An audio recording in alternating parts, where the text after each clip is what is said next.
नमस्कार, इस खास शो के साथ मैं हूं आपके साथ शिप्रा झा। रांची का मैक्लुस्कीगंज हमेशा से ही अपने मौसम और एंग्लो इंडियन की मौजूदगी के इतिहास को बयां करता रहा है। झारखंड के मिनी लंदन कहे जाने वाले इस इलाके में इतिहास की यादें अब धुंधली होती जा रही हैं। वक्त के साथ ज्यादातर एंग्लो इंडियन ने अपना रुख अपने वतन की ओर कर लिया, लेकिन कुछ ऐसे भी हैं जिन्होंने यहाँ की मिट्टी अब तक नहीं छोड़ी। अंग्रेज भले ही 1947 में भारत छोड़कर चले गए, लेकिन मैक्लुस्कीगंज का जर्रा जर्रा उस दौर की विरासत को अपने आप में समेटे हुए है। तो न्यूज़ 18 के साथ आप भी कर लीजिए इस मिनी लंदन की सैर।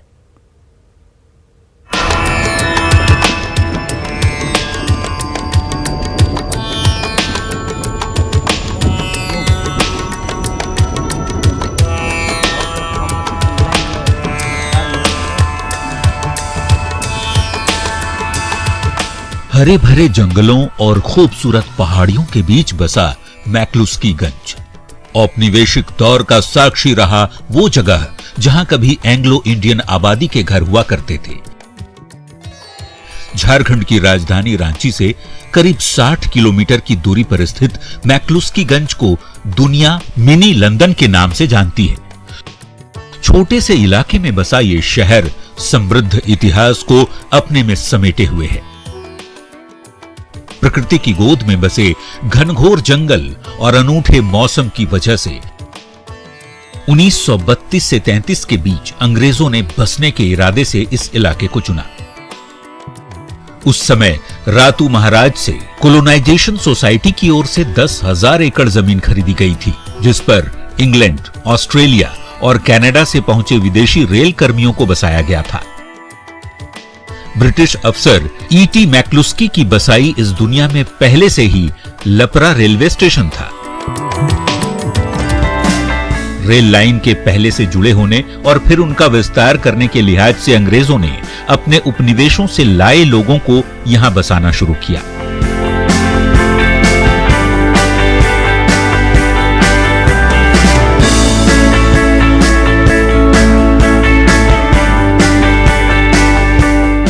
मिनी लंदन के नाम से प्रसिद्ध इस शहर में ऊंची छत, बड़ी बालकनियों और एक पोर्टिको के साथ सुंदर यूरोपीय शैली के बंगले भी हैं, जो सही मायने में अंग्रेजी जीवन शैली का अनुभव कराते हैं।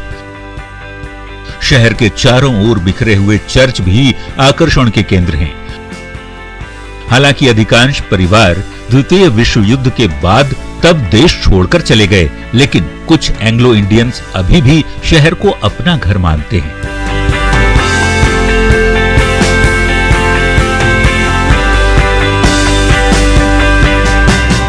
इन्हीं में से एक थे वेल्स से पहुंचे किट्टी टेक्सरा के नाना।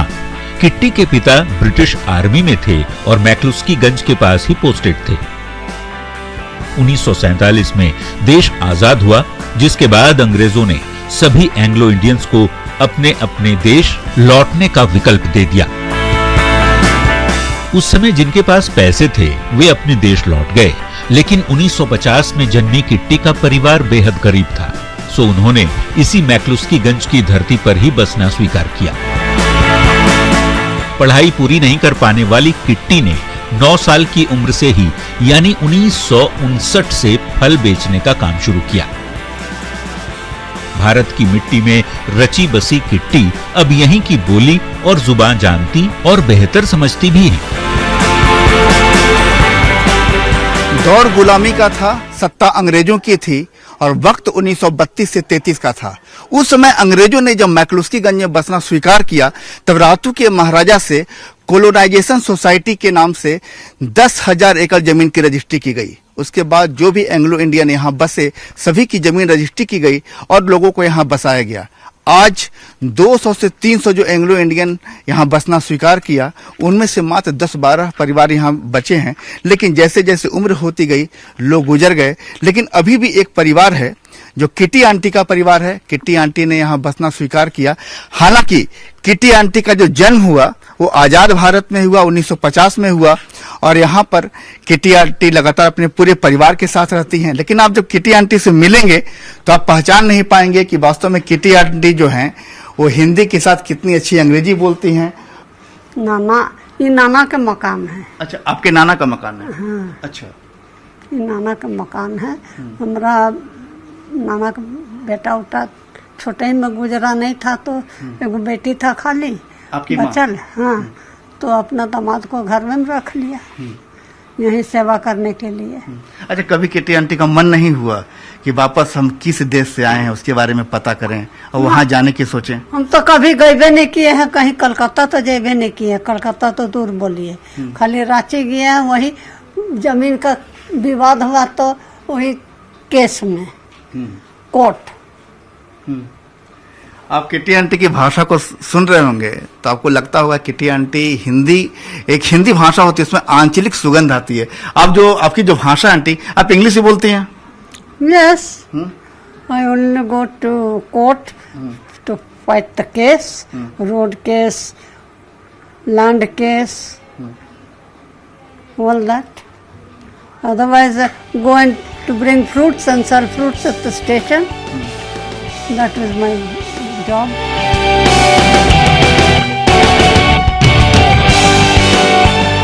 ऐसा नहीं था कि किट्टी के पास अपने वतन लौटने का मौका नहीं था।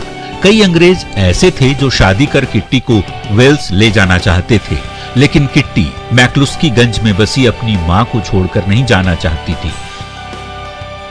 इसी बीच बरकाकाना के रहने वाले एक स्थानीय युवक रमेश मुंडा के साथ किट्टी को मोहब्बत हो गई और दोनों ने हजारीबाग कोर्ट में शादी कर ली। उस समय लपरा स्टेशन, जो तब मैक्लुस्कीगंज स्टेशन का पुराना नाम था, किट्टी उसी स्टेशन के पास फल बेचा करती थी। देर शाम होने की वजह से सुरक्षा को लेकर रमेश भी किट्टी को घर छोड़ने तक आते थे। हालांकि 2016 में रमेश गुजर गए। अपने पति रमेश से किट्टी को कई शिकायतें हैं क्योंकि उन्हें नशा करने और जुआ खेलने की बुरी लत थी। हम अकेले था यहाँ, इतना बड़ा जमीन में, जबकि हर वक्त झगड़ा होता था, जमीन कोई दूसरा कोई लूटने चाह रहा था। अब वो समस्या मुझे कैसे संभालती अगर छोड़ के चल जाते हम तो। नहीं, आपके मन में डर था कि अगर हमारी शादी किसी यानी इंग्लिश से होगी? तो ले जाने के लिए पूरा पक्का बात था कि हम ले जाएंगे। हम बोले हम नहीं जाएंगे माँ को छोड़ के। पसंद है तो करो, नहीं पसंद है तो मत करो। नहीं तो यहाँ तो इतना है, ये तो यहाँ रह सकते हो, तो नहीं तो जाओ। तो आंटी ने अपने लिए किसे चुना? तो बोले हम माँ को चुने। आंटी ने माँ को चुना, तो माँ के लिए किसे चुना? आपने माँ के लिए ही अपने लिए अपनी जिंदगी अपने माँ के लिए ही दी, लेकिन फिर अपने कैसे कुछ समय आप शादी के लिए जब आप अपने लड़का चुने तो आपने किसी लोकल यहाँ के स्थानीय युवक को चुना? हाँ, चुने।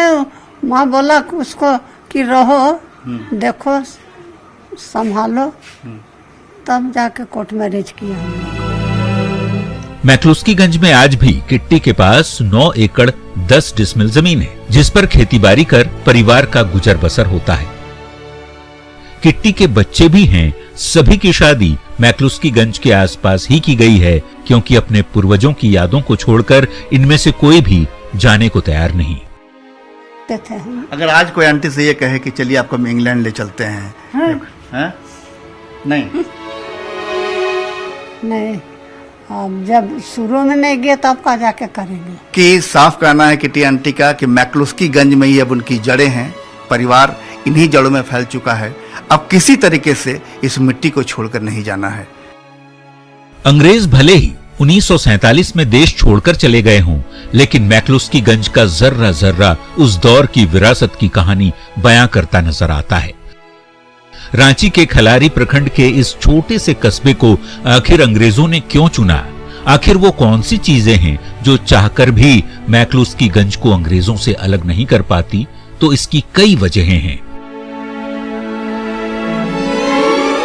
ठंड के दिनों में गिरते पारे से देश का ध्यान खींचने वाले मैक्लुस्कीगंज को समझने के लिए उसके मिजाज को समझना भी जरूरी है।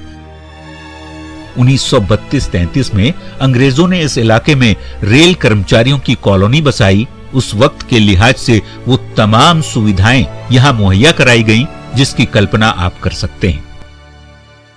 मैक्लुस्कीगंज 3 चीजों के लिए जाना जाता है। एक एंग्लो इंडियन, दूसरी अपनी प्रकृति और तीसरा दीपक राणा के लिए। दीपक राणा यहाँ, इनकी उम्र 80 साल है, जब यहाँ आए थे छोटी सी उम्र में, तब अंग्रेज यहाँ से जा रहे थे। सर, मैक्लुस्कीगंज में अंग्रेज यहाँ आकर बसे तो क्यों? ईटी मैक्लुस्की जो है कैप्टन, वो एक एंग्लो इंडियन का जगह बनाने मांगे थे इंडिपेंडेंट होने के पहले। तो 10,000 एकड़ जमीन लिए थे रातू महाराजा से, ठीक है ना। 10,000 जमीन लेके इन लोग अपना डिवीजन करके कॉलोनी बनाया, एक एंग्लो इंडियन एसोसिएशन बोल के एक बनाए थे इन लोग ने। और उसके हिसाब से इन लोग जितना रेलवे एम्प्लॉइज जो एंग्लो इंडियन थे, तो उन लोगों को बहुत देने लग गए। जमीन बेचे हैं, जो रिटायर किए एंग्लो इंडियन, सस्ता में जमीन मिल गया, बसे यहाँ पर।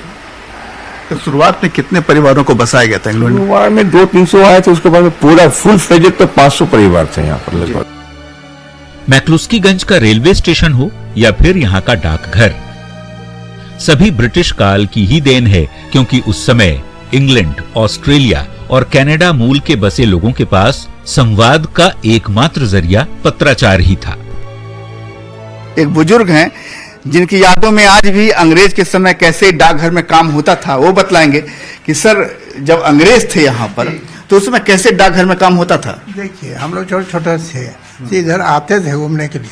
तो 11-12 बजे एक ट्रेन आती है, उस समय यहाँ डाक आता था और सारा जेंट एंड फीमेल, औरत मर्द जो भी एंग्लो इंडियन थे, सब आते थे। करीब करीब सब जंगल में जब दूर दूर थे, लेकिन डाक लेने समय करीब करीब सभी आ जाते थे।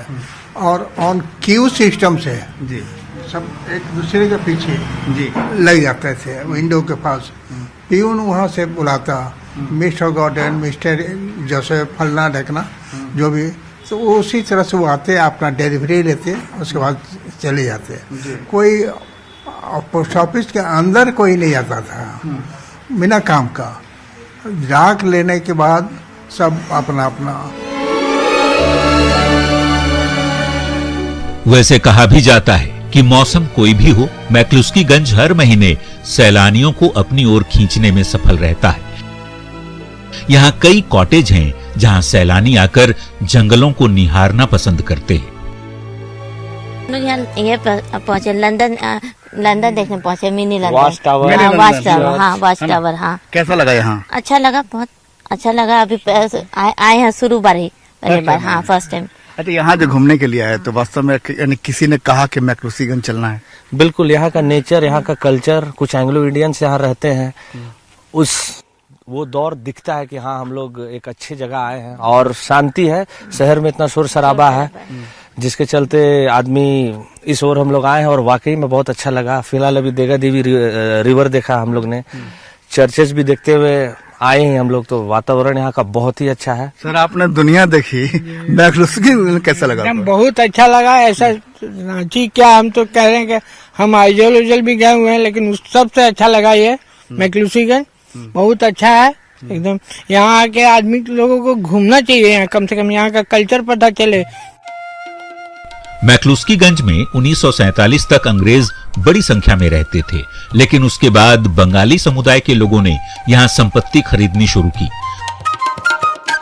हालांकि नक्सलवाद के दौर में बंगाल के लोग भी अपनी संपत्ति बेचकर यहाँ से पलायन कर गए और आज झारखंड, बिहार और यूपी के लोगों ने अपनी संपत्ति यहाँ खड़ी कर ली है।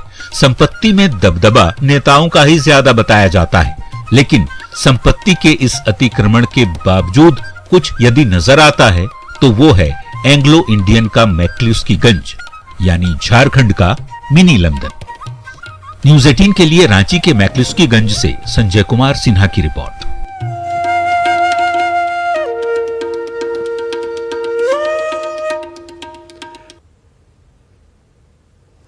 मैक्लुस्कीगंज में कई ऐसी चीजें हैं जो आपको बरबस अपनी ओर खींचती हैं। यहाँ 100 साल पुराने ब्रिटिश काल और यूरोपीय वास्तुकला को दर्शाते बंगले हैं, तो इतना ही पुराना कब्रिस्तान भी मौजूद है। प्राकृतिक खूबसूरती के बीच बसे इस छोटे से जगह में सैलानियों के लिए कई टूरिस्ट स्पॉट भी हैं, जहां पहुंचकर आप यहां की खूबसूरती को बेहद करीब से निहार सकते हैं। इस रिपोर्ट के जरिए देखिए मैक्लुस्कीगंज के अनछुए पहलुओं को।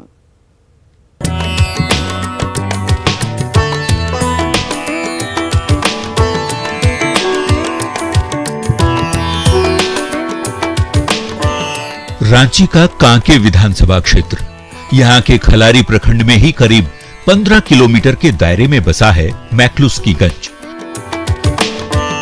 झारखंड के मिनी लंदन कहे जाने वाले इस जगह की खूबसूरती इसकी प्राकृतिक छटा के चलते और भी बढ़ जाती है। बेहद हरे भरे जंगलों और पर्वतों से घिरे इस इलाके को 1932-33 में अंग्रेजों ने बसाया था। करीब 500 एंग्लो इंडियंस को, जिनमें से ज्यादातर रेलवे कर्मचारी थे, उन्हें इस बेहद ही खूबसूरत जगह पर बसाया गया था। लेकिन आजादी के बाद के वर्षों में ज्यादातर लोग यहां से अपने स्वदेश लौट गए। कुछ एंग्लो इंडियन झारखंड या फिर दूसरे प्रदेशों में बस गए, लेकिन 10-12 परिवारों का वजूद आज भी इस हरियाली के बीच मौजूद है। इनमें से कई गुजरते वक्त के साथ ही इस दुनिया से विदा हो गए। ऐसे लोगों के लिए इस खास इलाके में कब्रिस्तान बनाया गया था, जहां एंग्लो इंडियन को दफनाया जाता था। हमने जब आसपास की झाड़ियों को हटाकर कुछ कब्रों को करीब से देखना शुरू किया, तो इसी में एक 1932 और 1938 की करीब 100 साल पुराना कब्र भी नजर आया। जरूरी है। हम इस समय मैक्लुस्कीगंज के एक कब्रिस्तान में हैं, जहां एंग्लो इंडियन को यहां दफनाया जाता था पहले। और सबसे पहले की जो कब्र है वो 1932 की एक कब्र है, और ठीक उसके बगल में 1936 की एक कब्र है, जो बताई जाती है कि पति पत्नी को यहाँ पर दफनाया गया है। एंथोनी ग्लैस्टिन, यही नाम था उनका। और इस इलाके में 1932 के आसपास ही एंग्लो इंडियन का आना शुरू हुआ था। और जब अंग्रेज यहाँ पहुंचे थे, तो उस समय यहाँ पर जिन लोगों को बसाया गया, शायद ये कब्र उस समय, हमें लगता है हमारे साथ यहाँ पर जो लोकल रेसिडेंट हैं अनिल जी, हम उनसे बात कर रहे हैं। अनिल जी, शायद ये लगता है कि ये जो ग्लैस्टिन जो हैं, शायद यहाँ पर सबसे पहले पहुंचने वाले लोगों में एक होंगे, और शायद उन्हीं की ये कब्र है। जी, ये यहाँ एंग्लो इंडियन आने के कुछ दिन के बाद ही बताया जाता है कि ये इनका दोनों पति पत्नी का लगभग आगे पीछे देहांत हुआ और उनको यहाँ दफनाया गया। और यहाँ जो भी सैलानी बाहर से आते हैं, तो यहाँ जरूर से जरूर आते हैं और यहाँ पे देखते हैं कि यहाँ पे कितने बहुत से लोग को दफनाया गया है एंग्लो इंडियन को। मैक्लुस्कीगंज में उस समय रहने वाले एंग्लो इंडियन ने बाद में अलग अलग पेशा भी अपनाया, क्योंकि ये जगह छोड़कर जाना इन्हें मंजूर नहीं था। हालांकि बदलते वक्त के साथ बंगाल से पहुंचे लोगों ने भी मैक्लुस्कीगंज को अपना ठिकाना बनाया। ऐसे में कुछ कब्र स्थानीय लोगों के साथ ही बाहर से बसने वाले लोगों की भी मौजूद है। बंगाल के करीब होने की वजह से ये लोग अपने पूर्वजों को याद करने इस कब्रिस्तान में पहुंचते हैं। इनका जब अपना होता है, जब भी मतलब डेथ होता है, जैसे जेनी आंटी जिससे मैं खुद पढ़ा हूँ, तो उनका भी डेथ हुआ था, तो उनकी बेटी हो गई, जूडी आंटी के बेटे हो गए, यहीं पे रहते हैं, स्कूल चलाते हैं, इनको पता है अनिल को। तो ये सारे लोग आते हैं अपना, जब भी होता है ईस्टर या किसी भी, जैसे हम लोगों का पितृपक्ष होता है, उसी तरह से इनका भी होता है 40 डेज का। तो उस समय आते हैं, साफ सफाई करते हैं, अपना प्रेयर करते हैं। उसके बाद फिर जैसे जैसे इस इलाके में नक्सल बढ़ा, तो फिर बंगालियों ने भी अपनी प्रॉपर्टी यहाँ छोड़ दी। मतलब अंग्रेजों के बाद किसी का यहाँ सबसे ज्यादा आवागमन हुआ तो बंगाल के लोगों का हुआ। लेकिन जब नक्सल बढ़ा तो बंगाल के लोगों ने भी डर कर अपनी सारी प्रॉपर्टी जो है यहाँ बेच दी, जिसके बाद इस पूरे इलाके में अलग अलग प्रदेशों के लोगों का यहाँ पहुंचना शुरू हुआ। आज जो संपत्ति जो मैक्लुस्कीगंज की है उन्हीं लोगों की है, जो बिहार से कुछ लोग आए, झारखंड के लोगों की संपत्ति तो यहाँ है। लिहाजा लेकिन तमाम संपत्ति मैक्लुस्कीगंज की बिकती रही, नए नए लोग आते रहे, अपनी संपत्ति बनाते रहे। लेकिन जो कब्रिस्तान है, जहां आज भी एंग्लो इंडियन का शव जो है नीचे सोया पड़ा है, दफन है, शायद वो सोच रहे होंगे कि उनके वंशज आज अलग अलग देशों में हैं, विदेशों में हैं, लेकिन उनका इतिहास जो है भारत के किसी कोने में दबा है।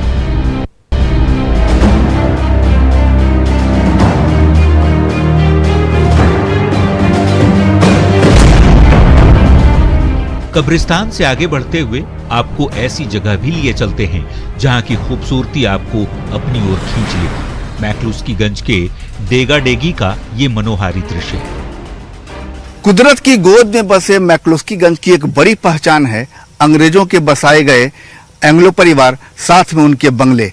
इन्हीं बंगलों को देखने के लिए, साथ ही प्रकृति को निहारने के लिए सबसे ज्यादा जो सैलानी पहुंचते हैं वो कोलकाता से यहाँ पहुंचते हैं। और कुछ सैलानी हमारे साथ हैं। आखिर आप लोग जो यहाँ आते हैं घूमने के लिए, तो मैक्लुस्कीगंज में ऐसा क्या नजर आता है जो आप लोग को सबसे ज्यादा बंगाल के लोगों को खींचता है अपनी ओर? देखिए, इनका मैक्लुस्कीगंज के बारे में हम लोग पढ़े हैं, लेकिन आना जाना तो ज्यादा नहीं था पहले, लेकिन अभी आने के बाद देखा कि इसका जो वातावरण है बहुत अच्छा है, बहुत बढ़िया है। और कलकत्ता से आना जाना भी बहुत इजी है। रात को ट्रेन पकड़ लिया, रांची आ गया और इधर आके देखा कि बहुत